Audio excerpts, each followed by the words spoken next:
Next, sample problem tayo. Mabilis lang to, sobrang dali lang talaga ng projectile. A projectile is fired up the inclined plane with an initial velocity of 15 meter per second. The plane is making an angle of 30 degrees. No, 30 degrees yan. From the horizontal. If the projectile was fired at 30 degrees from the inclined, no? O, magkaiba yung from the horizontal tsaka from the inclined, ha? Compute the maximum height z measured perpendicular to the inclined that is reached by the projectile. So, unahin natin, drawing natin yung horizontal line, no? So, ito yung reference line natin from the horizontal. And then, meron daw tayong inclined, no? Yung plane natin naka-inclined ng 30 degrees. Tapos, yung velocity daw natin, yung bullet daw is fired. Teka lang, pangit. So, dapat 30 degrees. Yan, ayan. Ayan. Tapos, so, syempre, may projectile yan. Teka lang, para mukhang maganda yung drawing natin.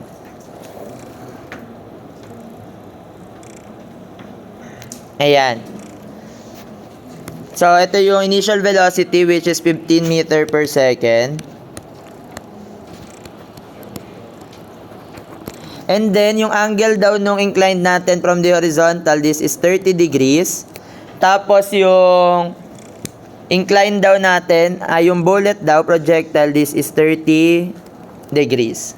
Tapos, ang hinahanap is compute the maximum height z perpendicular to the inclined. So, this is the inclined z. Lagay natin to, this is point A, and then this is point B. Nasundan? Okay. So, dito, actually, dalawa yung pwede nyong gawin. Pwede nyong isolve siya using rotated axis. No? Sir, paano yung rotated axis? So, pwedeng i-rotate natin yung axis natin. Nandito na siya. So, this is the x prime. Tapos, ito si y prime. Iba na, ay, sorry. Ayan, pwedeng y prime. Tapos, ang alam natin, meron tayong velocity dito kay B na nakatangent, no? This is the velocity at B. Nakatangent yan, sabi natin, di ba, pagka velocity, nakatangent yan sa projectile. Tapos, syempre, kung nakatangent yan dito, nakaparallel yan dito sa incline. So, ito na yung distance Z na hinahanap. Tapos, yung gravity natin, di ba yung gravity natin is, pag ganito yung direction, vertically downward. Tama? Binago natin yung axis natin. Ang kailangan kasi natin is this component. Di ba yung BY? Ayan. Tapos, yung BY niya dito, since alam natin na highest point siya, maximum point, yung BY dito, 0. BBY rather. Oh my God, ano yung word na yan? BBY. 0. Ito, BA, Y. Tama?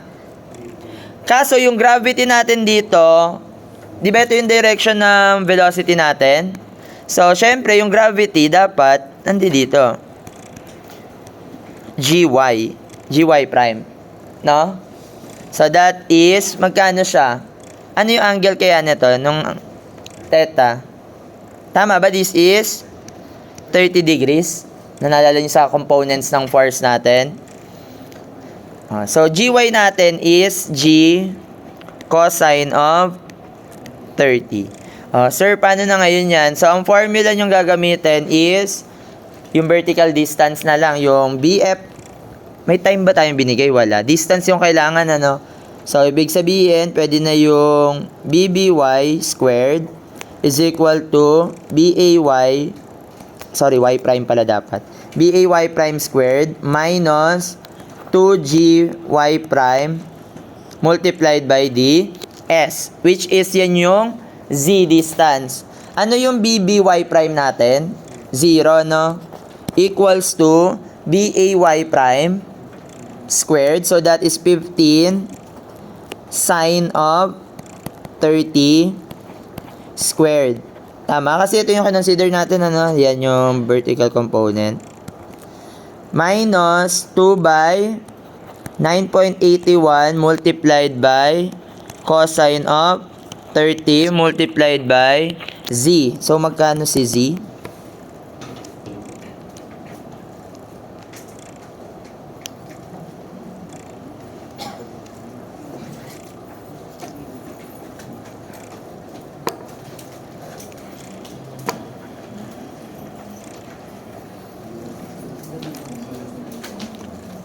Magkano pa?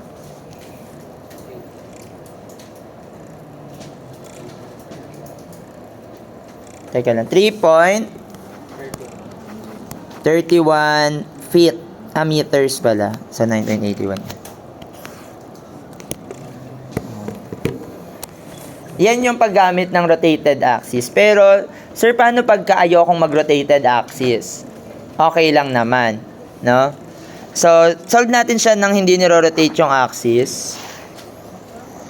Gusto nyo? Ito, yung nirotate yung axis.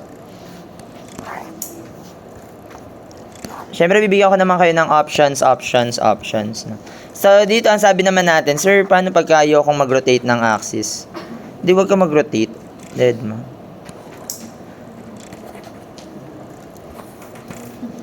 Pero, yun nga yung mahirap.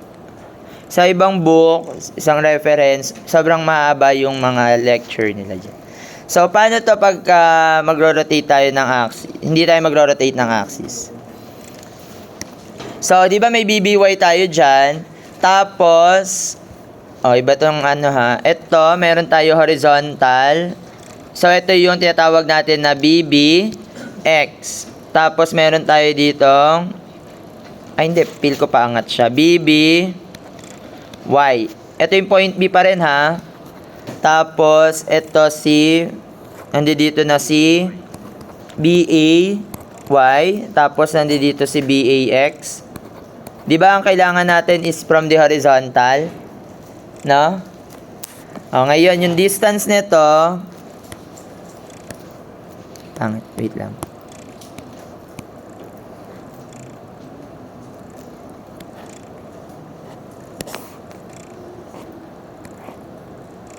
This is distance x, denoted as x, and then that is, simula dito sa B hanggang dito, that is y.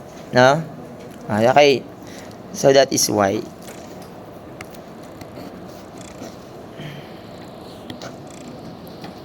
Okay, unahin natin i-consider is yung horizontal component.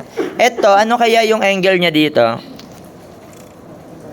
30 degrees, no? Kasi, di ba nga, ang sabi natin, parallel to, yung yung x component, ito, perpendicular yan doon, nakatangent siya dyan, and then ito, parallel, ibig sabihin, this is 30, this is also 30. So, unahin natin si BBX. So, di ba ang formula ng BAX is equal to BA cosine of anong theta ang gagamitin natin? From the horizontal. 60 degrees. No? Na-equal din to sa BBX. Nasundan? Yes? Sige na. Kumuha ka na dyan. Go. So, ibig sabihin, masasolve na natin si BBX. Ang BBX natin is equal to BA. That is 15 cosine of 60. So, magkano si BBX? 7.5 meter per second. So, how to solve for the BBY? E di kunin mo natin si BB. Di ba ang formula ng BBX? Since x component yan, that is equal to BB cosine of 30. Tama?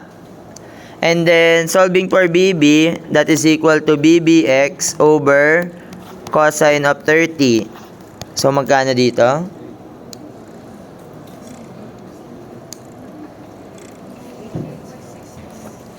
8.66. Pwede nyo may store na lang din sa B kung gusto nyo, no? Tapos, how to solve for BBY? Ang BBY is equal to BB sine of theta. So, magkano si BBY? That is equal to 8.666 sine of 60. So, magkano yung BBY? Magkano pa? 7.56. 7.50. Magkamukha lang. Meter per second. Oo nga, kasi cosine 30 nga pala yun. Ba't nagkamukha? 30 lang pala, no? Thank you. Magkano na siya ngayon? 4 point? Kalahati. Store nyo na lang, no, para walang discrepancy. Ngayon, sir, paano natin kukunin si distance x? Edi kunin mo yung distance x. Kung gusto nyo time, pwede rin naman yung time. Di ba ang formula natin for distance x is equal to... hindi pala, wala palang time. Edi yung y distance muna. So, ang formula natin is BBY, final velocity squared, is equal to initial velocity squared minus 2gy. Tama? Okay lang. BBY, meron tayong value ng BBY, that is equals to 4.33 squared, equals to BAY, that is 15 sine of 60 squared minus 2 by 9.81 multiplied by y. So, yung y distance natin ay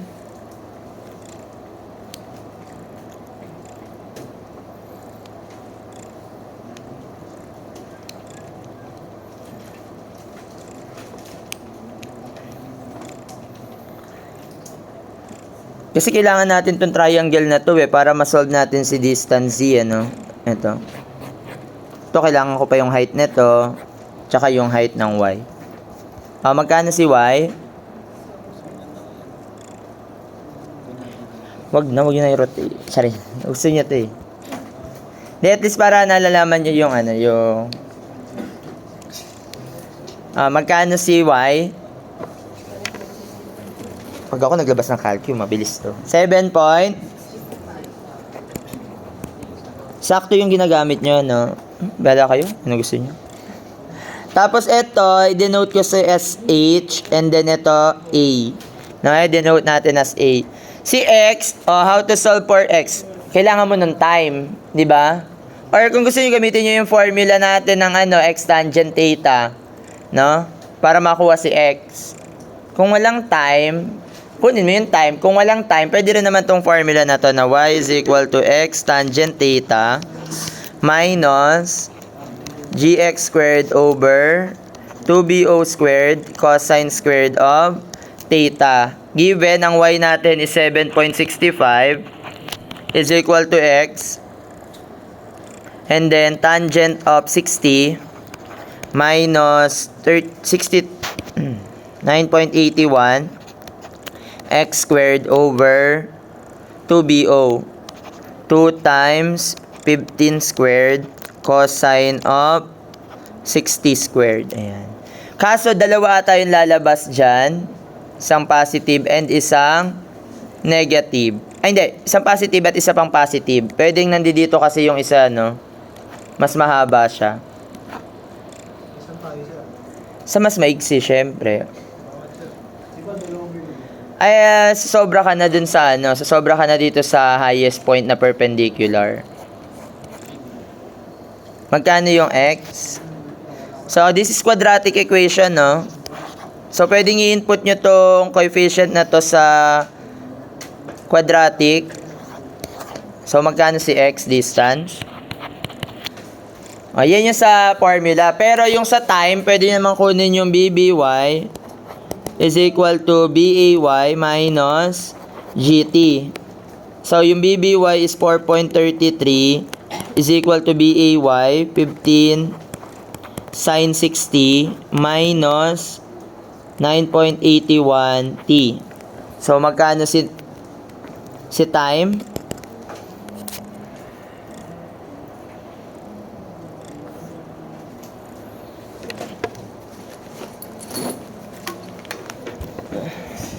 Di na kinaya. Gusto ko nang mag-calculate.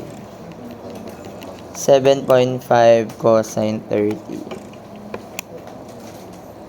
Star kay X. Ay, hindi ko mas...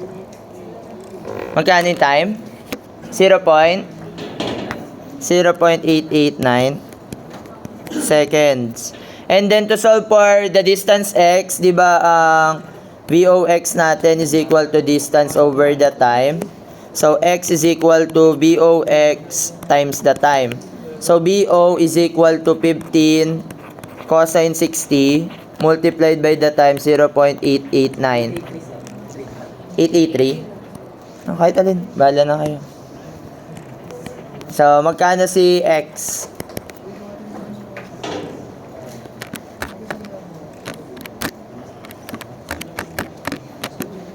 $6.623. Kahit ano, 623. Mali, magkamukha naman yan. Eh, eto, dito, pag sinip-solve nyo to, magkano? Parehas lang. 6.629. Ito, 6.629 din, hindi. 629 na. O, di magkamukha lang yung x, no? So, yan yung sinasabi ko sa inyo. Kung parehas naman siya na... wala kasing time, pwede naman yan, no? Kahit alin, na formula. So, kapag nakuha nyo na yung x, di ba meron ka na ditong x, meron ka na ng y. 2. O, kahit ano na yan, pwede na yan.